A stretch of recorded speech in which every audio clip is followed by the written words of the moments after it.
So, is this a private discussion, or can anyone join in?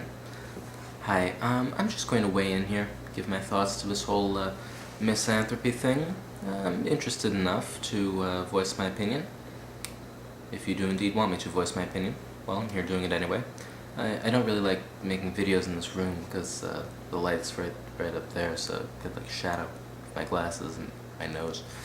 But I guess we're just going to have to deal with it for today. I'm going to try to keep this short because I have a tendency to go off topic. But as far as we can stay on topic, I think we're going to be good. Anyway, I've watched your video quite a bit, and I'm inclined to both agree and disagree. One thing that I agree on is that human society is repetitive.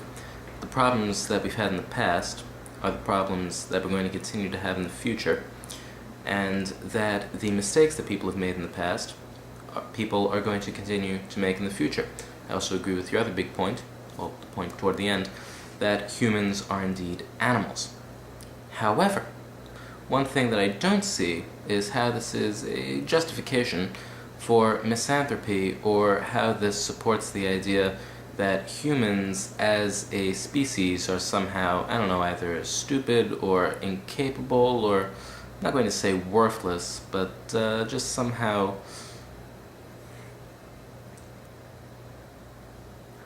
okay, I can't think up the word right now, so just, you probably know what it is, just insert it right there. Anyway, when evaluating the human race, which I don't advise, basically what you need to take into consideration is that humans are animals. There's a common misconception that somehow humans are God, that humans are a sort of super being, but we're not.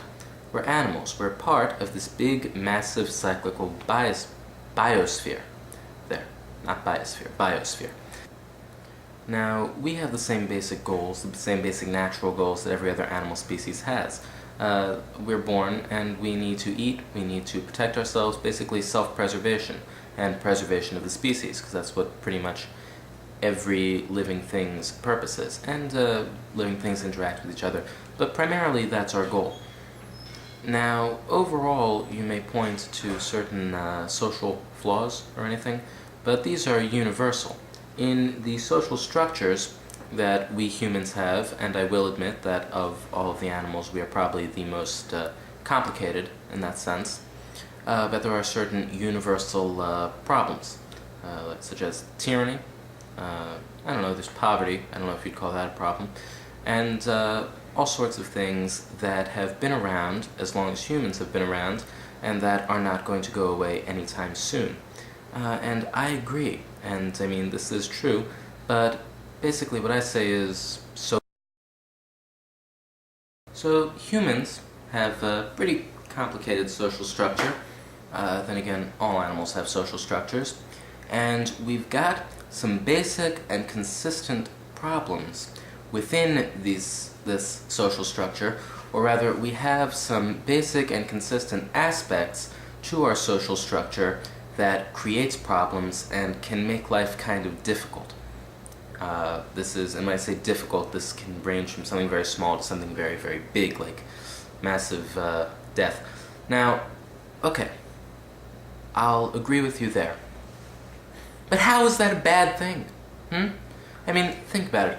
Basically, what you're saying is that there's a problem with humans because we haven't solved any of our basic universal problems. I ask you, what species has?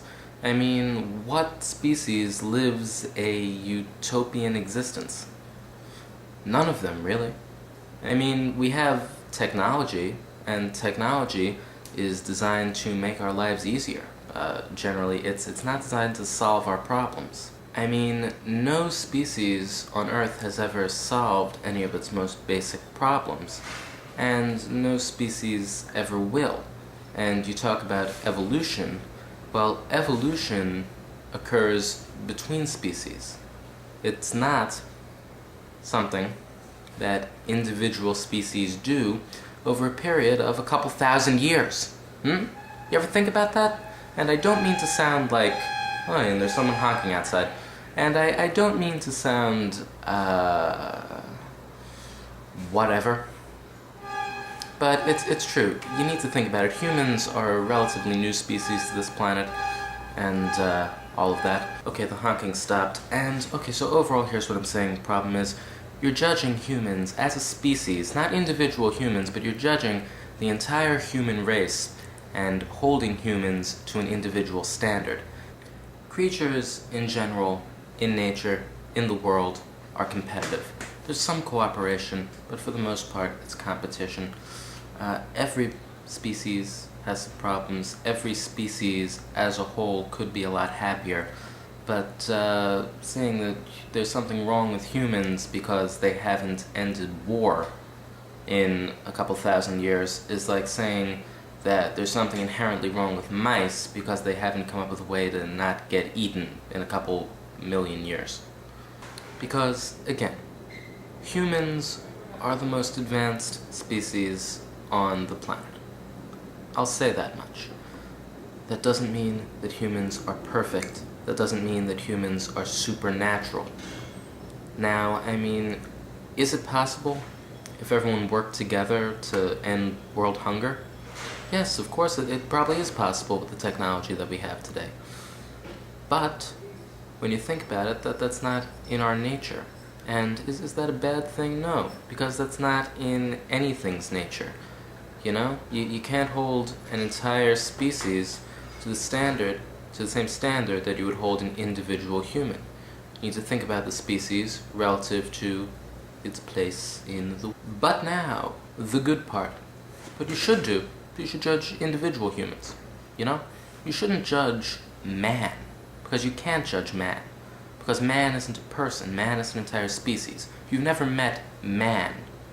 What you should do is you should judge men, people.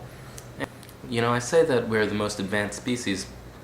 That's not because we live some kind of idyllic existence.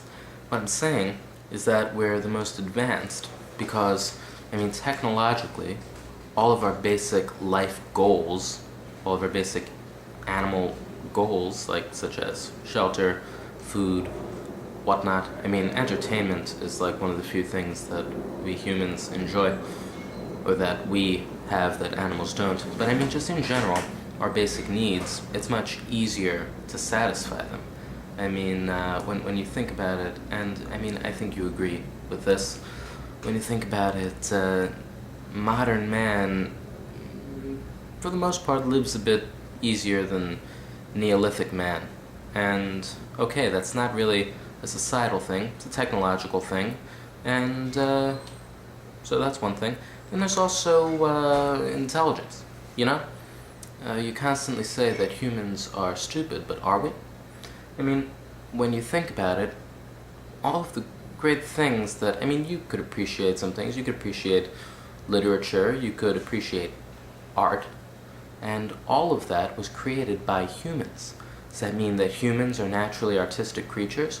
Well, maybe to a limited extent. But saying that somehow that A makes us worthless or somehow bad as a species, or that B, this means that any good things that we've done as a species, not many, or even more so as individuals, is somehow not meaningful, I think that's a bit silly.